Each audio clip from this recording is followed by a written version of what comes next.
joining us now to try and analyze the military strategy in Gaza is Director of the International Institute of Counterterrorism at Reichman University, Miri Eisin. Miri, there is just so much that you may say during the fog of war, but from your perspective, what's the battle plan and how is it going right now?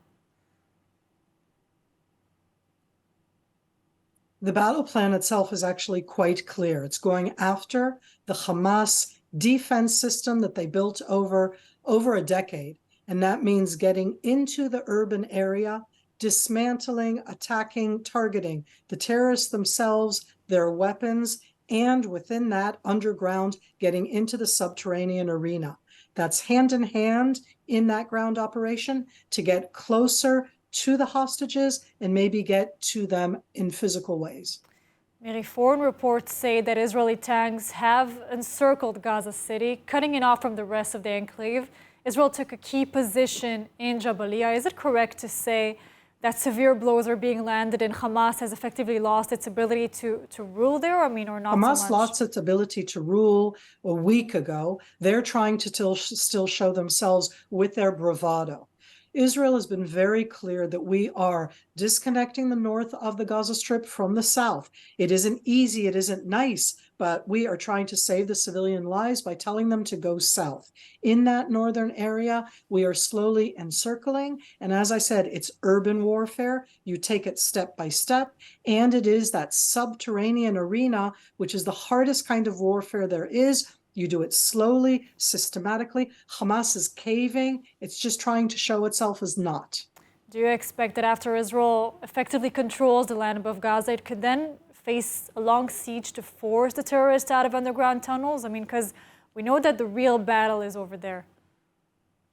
None of us really understand in that sense the extent of where will Hamas totally break.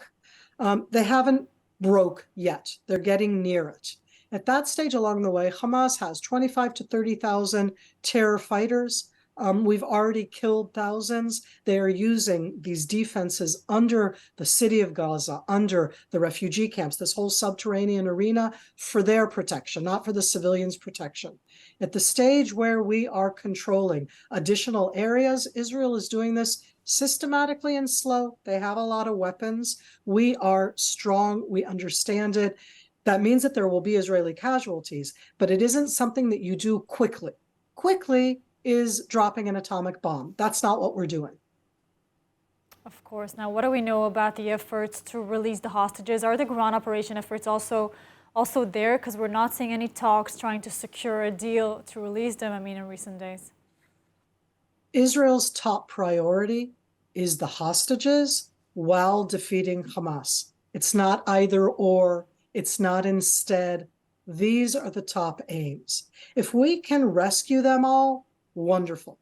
If some of them arrive through the fact that Hamas releases them, I'm fine with that too. Hamas can put down their arms right now. Hamas can surrender. They are genocidal terrorists. But at the end, when you're doing the ground operation, you always have the hostages in mind. What you're trying to do is to get to them. To get to them is both in pressuring Hamas and in trying to actually physically release them. Yes, Miri, looking toward the north and Hezbollah and even far south to Yemen, are you expecting that Israel will be able to focus on the defeat of Hamas without the opening of a second front? Israel has the capability to do more than one front. Israel has been preparing itself for more than one front for a very long time. We erroneously, as we all noticed, thought that Hezbollah would start this war, not Hamas. We have troops up there. We have capabilities up there. Again, it's a war. It will be difficult. Yemen, as it's the Houthis in Yemen, as an additional front that Iran is trying to instigate, that actually has to do with Iran's playing inside this arena. Iran does not want Hezbollah to start because Iran wants Hezbollah's capabilities to defend Iran.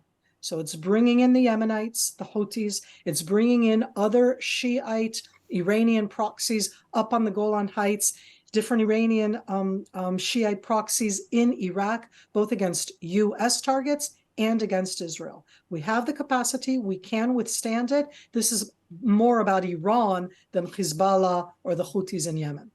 Miri, thank you so much for joining us today. To better news and stay safe. Thank you.